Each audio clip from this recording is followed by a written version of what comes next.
la teoría atómica de Dalton, John Dalton planteó esta teoría entre 1803 y 1808, pero finalmente la publicó, la dio a conocer en 1808. Por esa razón, esa es la fecha que se considera como la del planteamiento de la teoría. Ahora, como nosotros hemos visto anteriormente, ¿cierto? Nosotros habíamos revisado la teoría atómica de Leucipo y Demócrito, que es aproximadamente del 400 a.C.,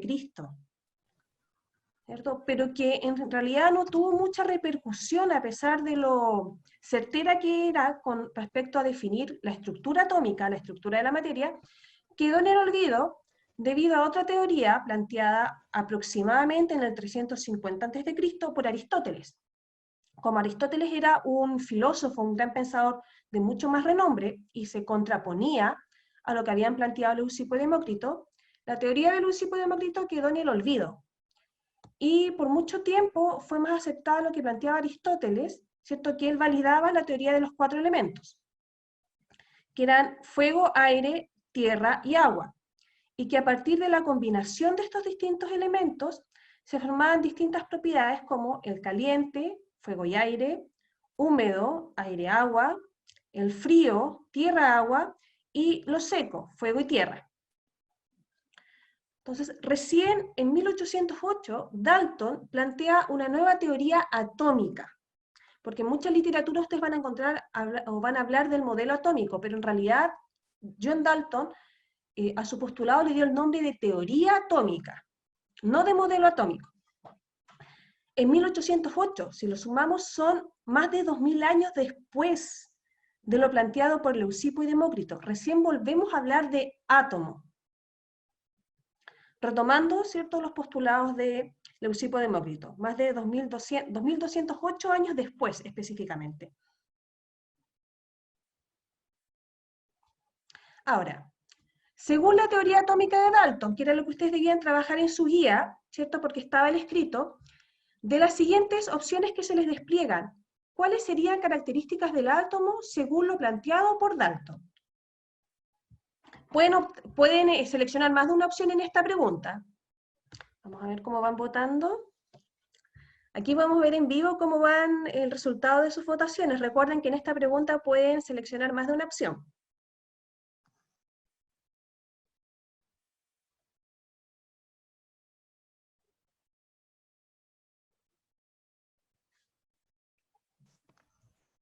Aquí tenemos ya una tendencia que 21 personas votaron.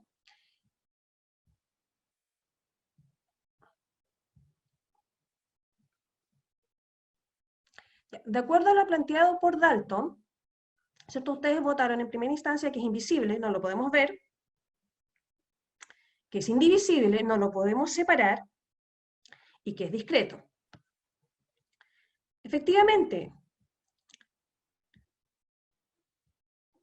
el átomo para Dalton es indivisible, o sea, es la unidad mínima de la materia, que era exactamente lo mismo que planteaba Leucipo y Demócrito en el 400 a.C. O sea, si yo voy dividiendo la materia hasta llegar a lo más pequeño a lo que puedo llegar es el átomo. Desde ahí yo ya no puedo seguir disgregando, separando los componentes. Es invisible. Es tan pequeño que no es posible visualizarlo con el ojo humano. Es invisible, o sea, nosotros no podemos verlo con nuestra visión, ni siquiera con un microscopio como los que existen en nuestro laboratorio. O sea, necesito microscopios de alta resolución para poder visualizar un átomo y su estructura. Discretos, ¿a qué se refiere con que sean discretos? Que son unidades individuales. Que yo puedo separar un átomo de otro, a eso me refiero con discreto. Y que están en movimiento, no son fijos. Dalton representó, o trató de representar cómo sería, cómo se visualizaría un átomo a través de una esfera. Para él, que es como este circulito azul que aparece aquí al lado, para él un átomo sería una esfera sólida. Y esta esfera sólida, él les dio distinta simbología para poder representar estas esferas, estos átomos de diferentes elementos. Las representó con esfera y creó una simbología para representar a través de esta esfera los distintos elementos conocidos en la época de Dalton. Recuerden que estamos hablando de 1808, o sea, estamos hablando hace más de 2 siglos. ¿Qué características tenían estos elementos? Si hablábamos de átomos del mismo elemento, estos debían cumplir ciertos requisitos. El primero, ser iguales entre sí. O sea, si yo tenía 2, 3, 20 átomos de oxígenos, todos estos átomos de oxígenos eran iguales entre sí. Unidades discretas, distintos átomos, pero todos del mismo elemento, por tanto tienen las mismas características. Son iguales entre sí, poseen la misma masa y tienen las mismas propiedades. ¿Y con propiedades a qué nos referimos? Tienen el mismo punto de fusión. El punto de fusión es aquella temperatura en que una sustancia pasa del sólido al líquido, o del líquido al sólido. Tienen el mismo punto de ebullición. El punto de ebullición es la temperatura en la que las sustancias pasan de líquido a gas, o de gas a líquido. Otras propiedades que vamos a ver más adelante en la asignatura, como tienen el mismo radio atómico. El radio es una medida que ustedes debiesen conocer por geometría, ¿cierto? Que es la distancia entre el centro del átomo, en este caso, y el punto más externo, la periferia del átomo. Entonces tendrían el mismo radio, si son átomos del mismo elemento. La misma distancia entre el centro del átomo y la parte más externa de este átomo. Y otras más que vamos a ver más adelante. Entonces creo esta simbología que yo se las incluí en la guía del miércoles 29. Igual se utilizó, fue difundida, pero no repercutió mucho porque muchos científicos de la época no la consideraron como muy formal para representar la estructura de los distintos elementos.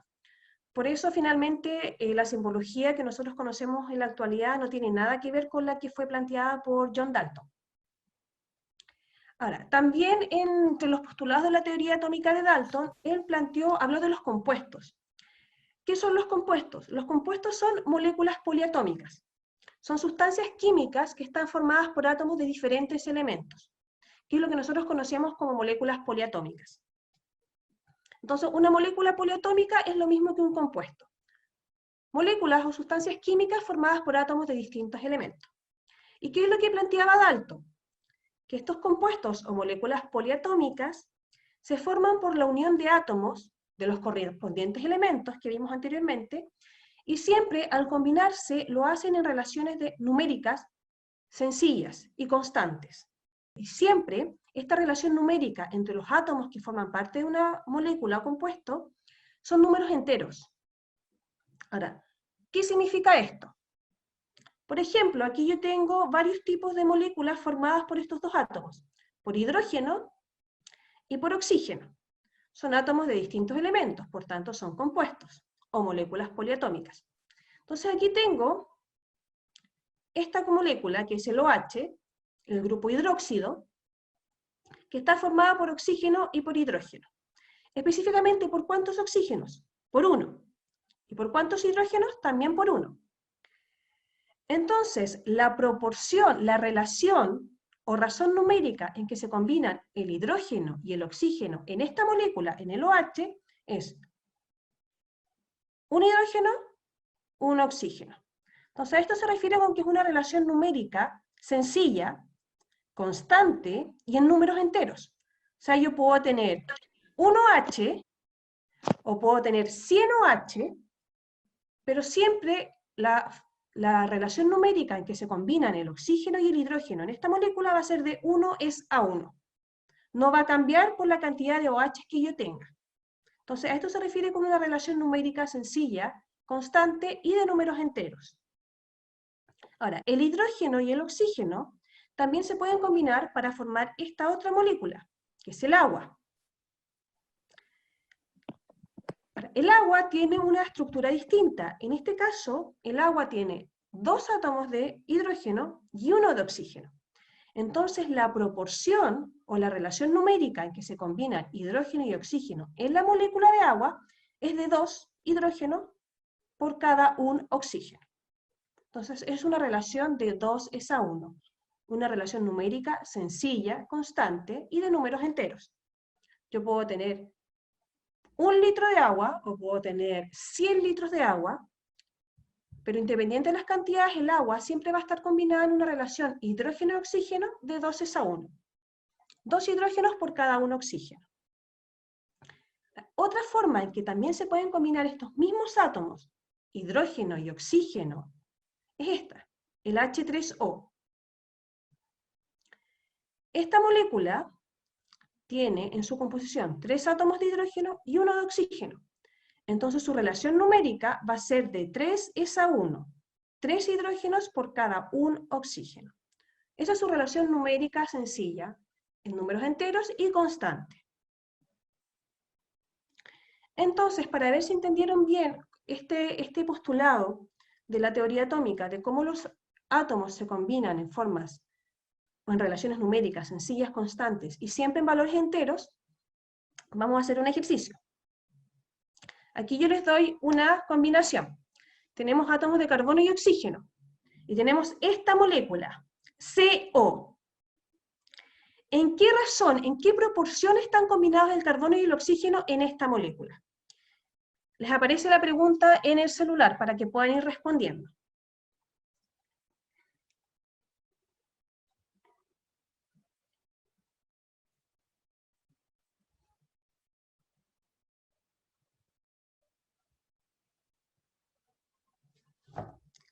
Recuerden que la relación numérica que estamos viendo es la de el carbono, entre el carbono y el oxígeno, en esta molécula, en el CO. Súper bien, chiquillas. La relación numérica en esta molécula es de 1:1. Que si nos fijamos en la estructura química del CO, tenemos un átomo de carbono y un átomo de oxígeno. Entonces la proporción es 1:1. Cuando respondan estas preguntas, fíjense en el orden en que yo les entrego los elementos. Yo entregué carbono y oxígeno. Entonces el 83% tiene en esta respuesta correcto. 1:1. Entonces tienen que fijarse bien cómo está escrita la molécula para que no se vayan a equivocar. Porque en este caso, ni el carbono ni el oxígeno tienen subíndice. Entonces, si no tenemos valores aquí chiquititos, aquí, eso quiere decir que hay un átomo de cada uno. Entonces eso me va a indicar o me va a permitir visualizar inmediatamente cuál es la razón o la proporción en que están combinados los átomos en esta molécula. Entonces la opción correcta es 1:1. Ahora, tenemos los mismos átomos, carbono y oxígeno, pero ahora quiero que me digan cuál es la razón o proporción en que están combinados en esta molécula, en el CO2, en el dióxido de carbono. Ya, súper bien. Con 24 alumnas que votaron, la tendencia es súper clara, 92% vota por que 1:2. Y efectivamente, esa es la proporción, porque tenemos que fijarnos en los subíndices. El carbono no tiene subíndice. Cuando no hay presencia de subíndice, eso indica que ahí hay un 1. Tenemos un carbono. Y el oxígeno tiene subíndice 2. Lo que me indica acá que hay 2 oxígenos. Entonces la proporción correcta para esa molécula, de los átomos de carbono y oxígeno, es de 1:2. Ahora, tenemos una molécula un poquito más compleja, la glucosa. Entonces ahora quiero que me respondan cuáles son las proporciones de átomos en esta molécula de carbono, hidrógeno y oxígeno, para esta molécula que está acá, que es la glucosa.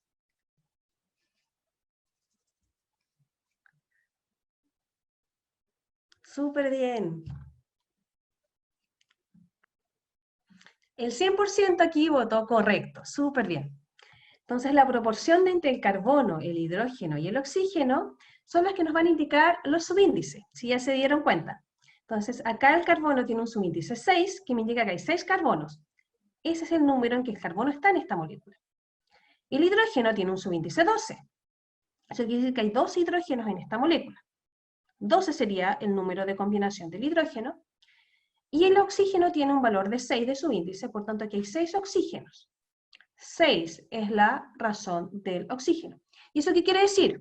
Que cuando nosotros tengamos una glucosa, o tengamos 100 moléculas de glucosa, o 20 kilos de glucosa, ¿en qué proporción, en qué razón van a estar combinados los átomos en esa glucosa?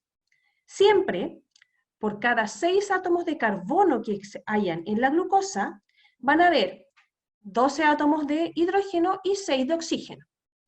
O lo puedo plantear de otra manera. Siempre por cada 6 átomos de oxígeno que haya en la molécula de glucosa, vamos a tener 12 átomos de hidrógeno y 6 de carbono. O también podría plantearlo en función del hidrógeno. Siempre en la molécula de glucosa, porque recuerden que estas razones son molécula por molécula, siempre en la glucosa por cada 12 átomos de hidrógeno que tenga, voy a tener 6 de carbono y 6 de oxígeno. Entonces, a esto se refiere ese postulado de la teoría de Dalton, de que los elementos siempre en los compuestos o en las moléculas poliatómicas se combinan en números sencillos, enteros y constantes. El último postulado plantea que, de la teoría de Dalton, que en las reacciones químicas, las sustancias, los elementos químicos, los átomos, no se crean ni se destruyen, simplemente se reordenan en una reacción química. Esto es como la ley de la termodinámica, que nada se crea, nada se destruye, solo se transforma. Y esto está basado en la ley de la conservación de la masa. ¿Cómo lo podemos ver en una reacción química? Para verlo primero debemos conocer algunos componentes de lo que vamos a tener presente en una reacción química. Acá tenemos una representación de una reacción química. La reacción química siempre tiene dos componentes. El que se ubica a la izquierda de la flecha, siempre que es este que está acá, lo vamos a conocer como reactantes. Independientes cuántos haya. Pueden haber 1, pueden haber 2, pueden haber 20 sustancias en este lado, en el lado izquierdo de la reacción, pero este lado siempre se conoce como los reactantes. Y los componentes de una reacción química que están escritos en el lado derecho de la flecha se conocen como productos. Esto también es independiente de cuántas sustancias tengamos en el lado derecho de la reacción. En este caso tenemos 1, podemos tener 5, 4, pero siempre el lado derecho de la flecha en una reacción química se denomina o se conoce como productos. Esta es la misma reacción química. Las reacciones químicas, además de tener estos dos elementos, reactantes a la izquierda y productos a la derecha, tienen otros valores numéricos que acompañan a esta sustancia, que yo los marqué acá. Los que están con amarillito aquí, ¿cierto? Son los que nosotros ya conocemos, porque cuando aprendimos a determinar las partículas subatómicas, trabajamos con estos valores que se conocen como el subíndice. El subíndice me indica cuántas veces se repite un átomo en una molécula. Entonces, por ejemplo, acá que tengo este producto que es el agua, el hidrógeno tiene un subíndice 2. Eso quiere decir que la molécula de agua, sin contar eso, sin contar lo que está en verde, tiene 2 átomos de hidrógeno. El oxígeno no posee valor. Recordemos que cuando un elemento no tiene un subíndice, este siempre es igual a 1. Entonces aquí tenemos un oxígeno. Acá, en este reactante, que es el oxígeno tiene subíndice 2. Esto quiere decir que aquí tenemos 2 átomos de oxígeno. Y el hidrógeno también tiene un subíndice 2, que multiplica el hidrógeno, entonces aquí tenemos 2 átomos de hidrógeno. Así funcionan los subíndices. Pero en una reacción química también vamos a tener otro valor numérico que también es muy importante, que son los que están encerrados en verde. A este valor se le llama coeficiente estequiométrico. El coeficiente estequiométrico, que está acá, multiplica a todo lo que venga, a toda la sustancia que esté escrita después de este valor. Entonces aquí, en este producto, por ejemplo en el agua, tenemos un 2. Este es el coeficiente estequiométrico del agua, 2. Entonces este 2 va a multiplicar al agua. ¿De qué manera? El coeficiente estequiométrico se multiplica con el subíndice. Entonces aquí tenemos hidrógeno en la molécula del agua. El coeficiente estequiométrico es 2 y el subíndice del hidrógeno es 2. Entonces, ¿cuántos hidrógenos tenemos acá? Va a ser la multiplicación de este coeficiente, que es 2, por el subíndice 2. 2 por 2 me da igual a 4. Entonces aquí en este producto yo tengo 4 átomos de hidrógeno. El oxígeno tiene subíndice 1. Entonces, ese subíndice 1 se va a multiplicar por el coeficiente estequiométrico 2. 2 por 1 me da igual a 2. Entonces, en este producto yo tengo 2 átomos de oxígeno. Acá, en el oxígeno, este reactante no tiene coeficiente estequiométrico. Cuando no está escrito el coeficiente estequiométrico, este tiene un valor igual a 1. Entonces, el coeficiente estequiométrico del oxígeno es 1. Y al multiplicarse por el subíndice del oxígeno, que es 2, 1 por 2 nos da 2, tenemos 2 oxígenos en este reactante. El hidrógeno tiene coeficiente estequiométrico 2. Ese 2 se va a multiplicar con su subíndice, que también es 2, entonces nos va a dar un total de 4. Hay 4 hidrógenos en este reactante. Entonces, así funcionan los coeficientes estequiométricos. Siempre van a multiplicar a los subíndices para indicarnos la cantidad de átomos que hay presentes en esa sustancia. Entonces, para ver si entendieron bien cómo funcionan los subíndices y los coeficientes estequiométricos, quiero que me respondan cuántos hidrógenos hay en estos reactantes. Aquí. Hidrógenos solamente en los reactantes, en este lado, en el lado izquierdo.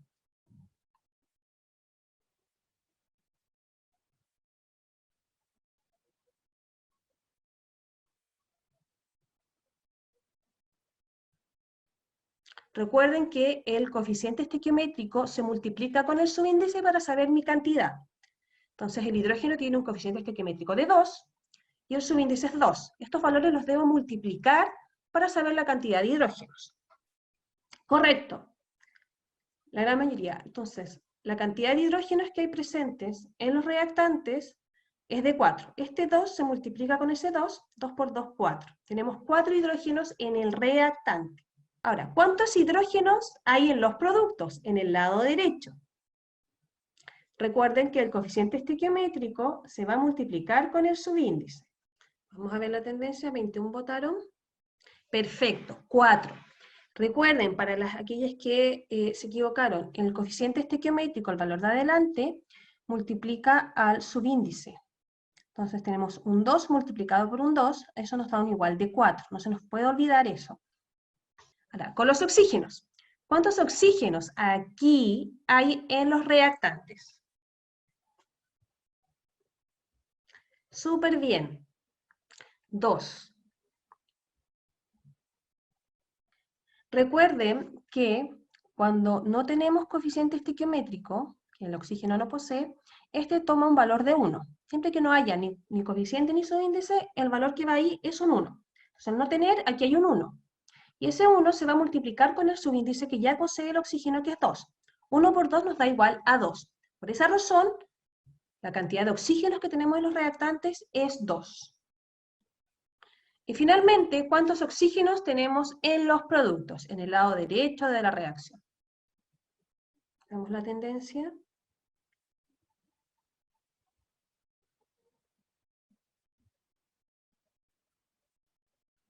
Ya, chiquillas, recuerden que el oxígeno en el agua no tiene subíndice. Este 2 que está aquí, los subíndices solamente van a multiplicar al átomo que va escrito por delante. Entonces, este 2 solo tiene validez para el hidrógeno. El oxígeno no tiene subíndice. Por tanto, aquí hay un valor de 1. Entonces, aquí tenemos un oxígeno, y ese 1 se va a multiplicar con el coeficiente estequiométrico, que es el que está acá, que es 2. Y 2 por 1 nos da un total de 2 oxígenos. Recuerden que los subíndices solamente son válidos para el elemento, para el átomo que está escrito antes de ese valor numérico, no para el que viene después. Entonces este 2 no tiene nada que ver con el oxígeno. El oxígeno no tiene subíndice, por tanto es 1. 1 por 2 nos da igual a 2. Entonces el resultado final es 58% tiene la opción correcta. Entonces para aquellas que se equivocaron, esa es la explicación. El 2, ¿cierto?, se multiplica por el subíndice 1 del oxígeno y nos da un total de 2 oxígenos. En los reactantes el oxígeno tiene un subíndice 2, en los productos no lo tiene. Entonces tienen que fijarse bien ahí.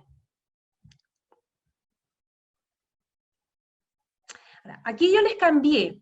Es la misma reacción, pero yo agregué algo más. Entonces les estoy preguntando, ¿cuántos hidrógenos hay en los reactantes? En el lado izquierdo de la reacción, hidrógenos, solo de esto estoy preguntando. Es la misma reacción, pero yo modifiqué algo. creo que tenemos una tendencia. ¡Súper bien! 8.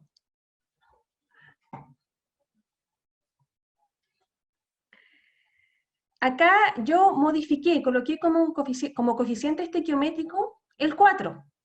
Ese 4 se va a multiplicar por el subíndice 2 del hidrógeno. Entonces nos va a quedar 4 por 2 es igual a 8 hidrógenos. Por eso la respuesta correcta es 8.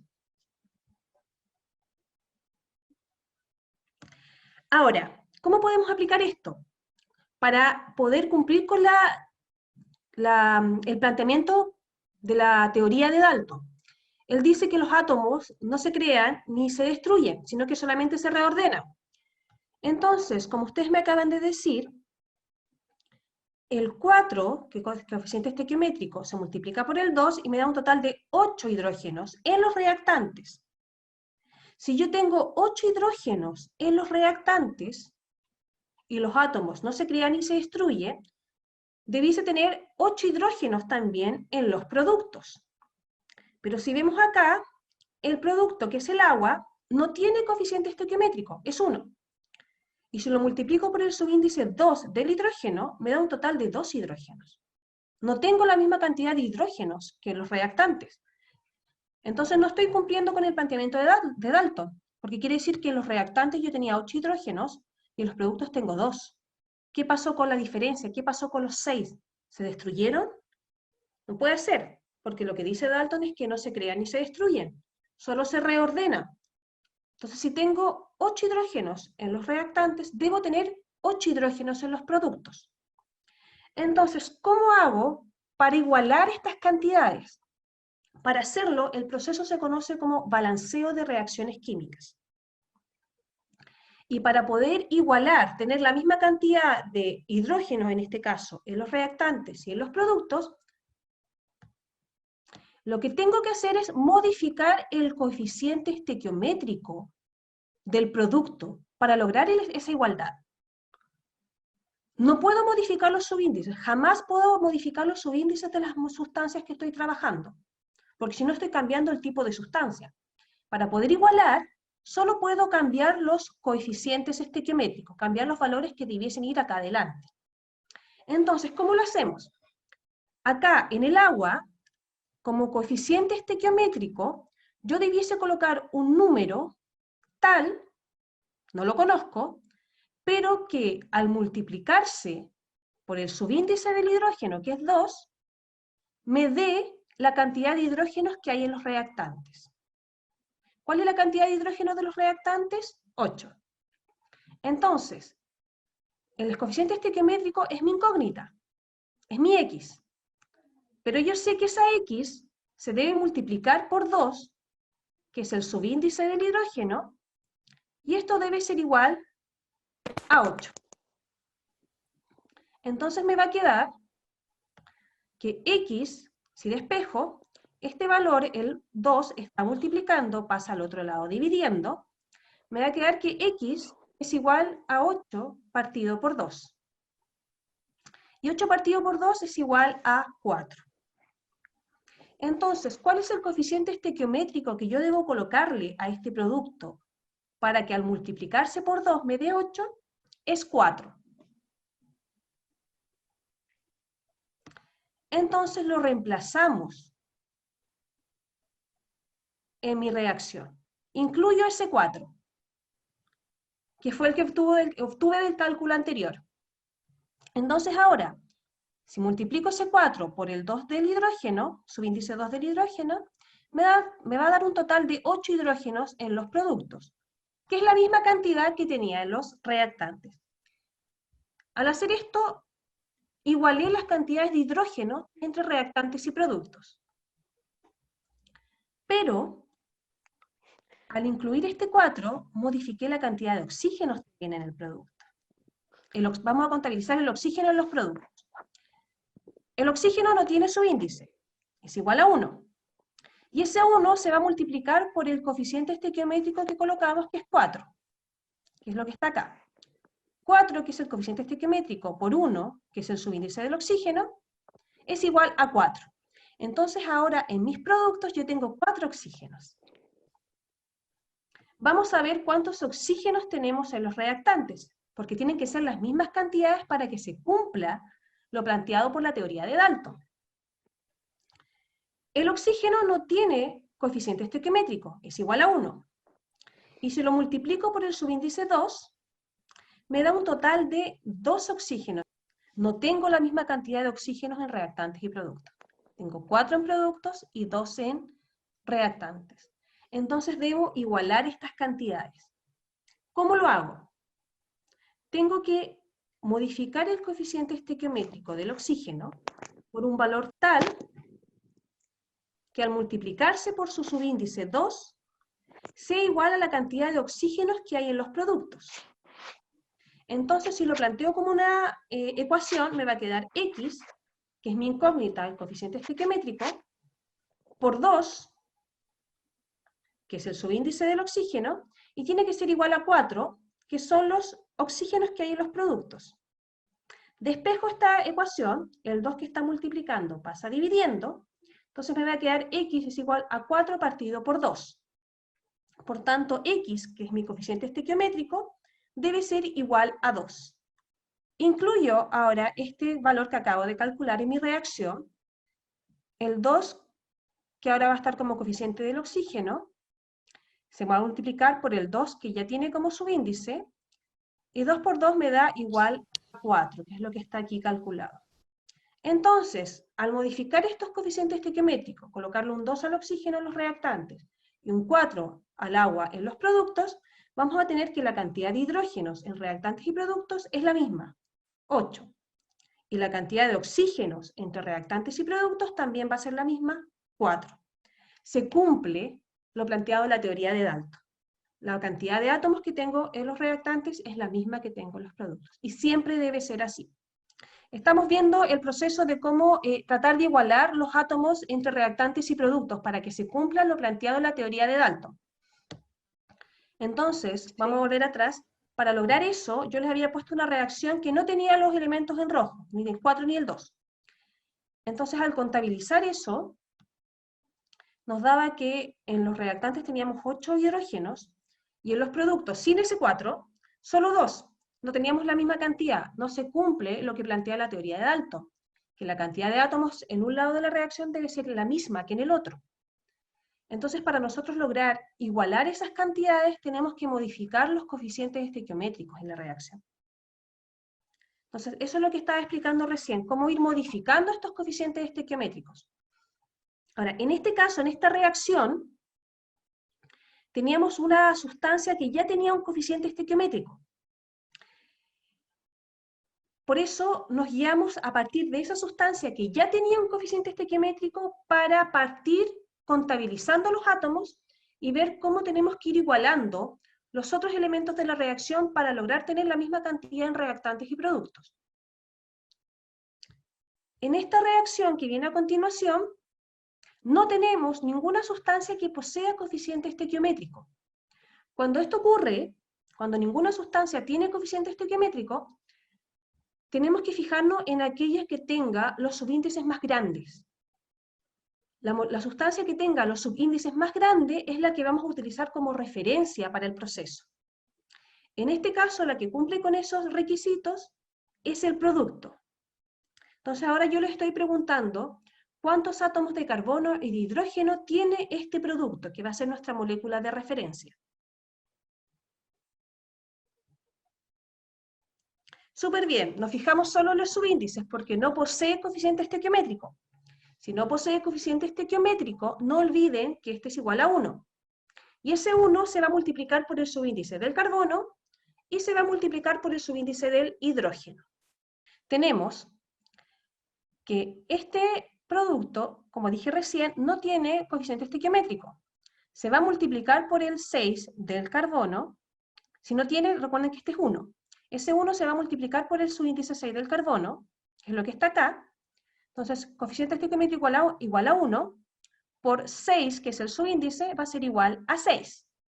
Tenemos 6 carbonos en los productos. Y el hidrógeno va a ser el coeficiente estequiométrico, que es 1, porque no está escrito, por 10, que es el subíndice del hidrógeno, igual a 10 hidrógeno.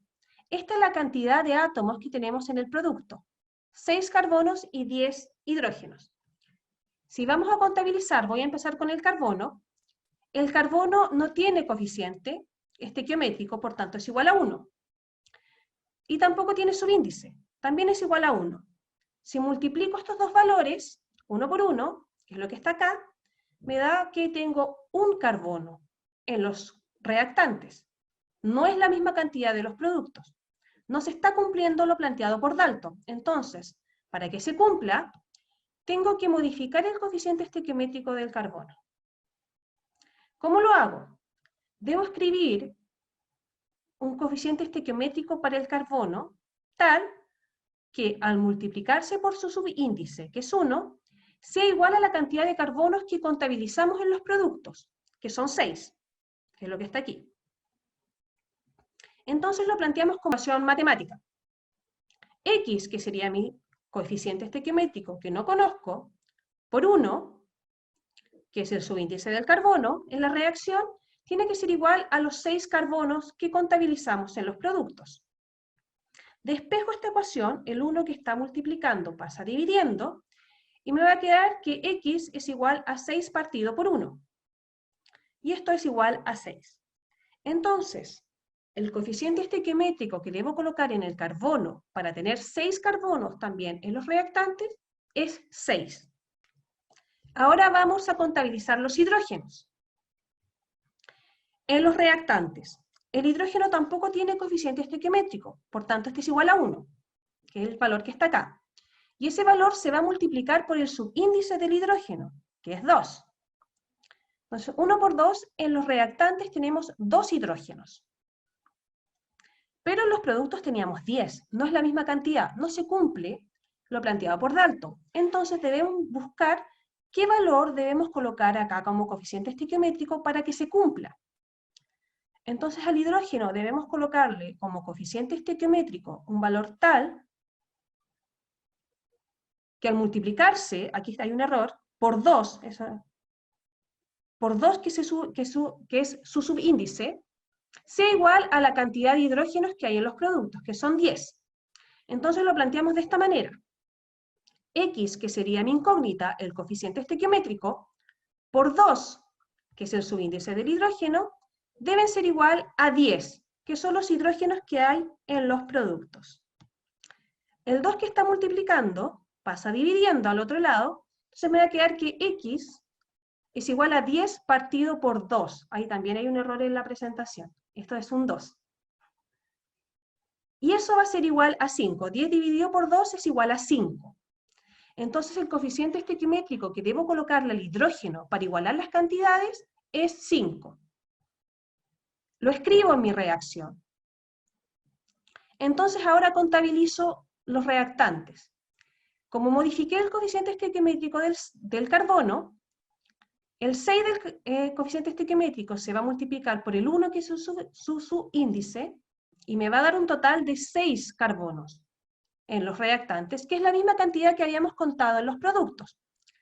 Los carbonos están igualados, cumplen lo planteado por Dalton.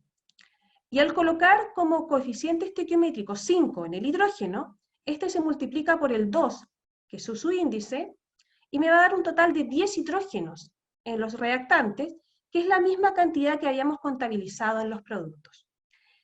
Entonces, con esta modificación, igualamos las cantidades de átomos que hay en reactantes y productos.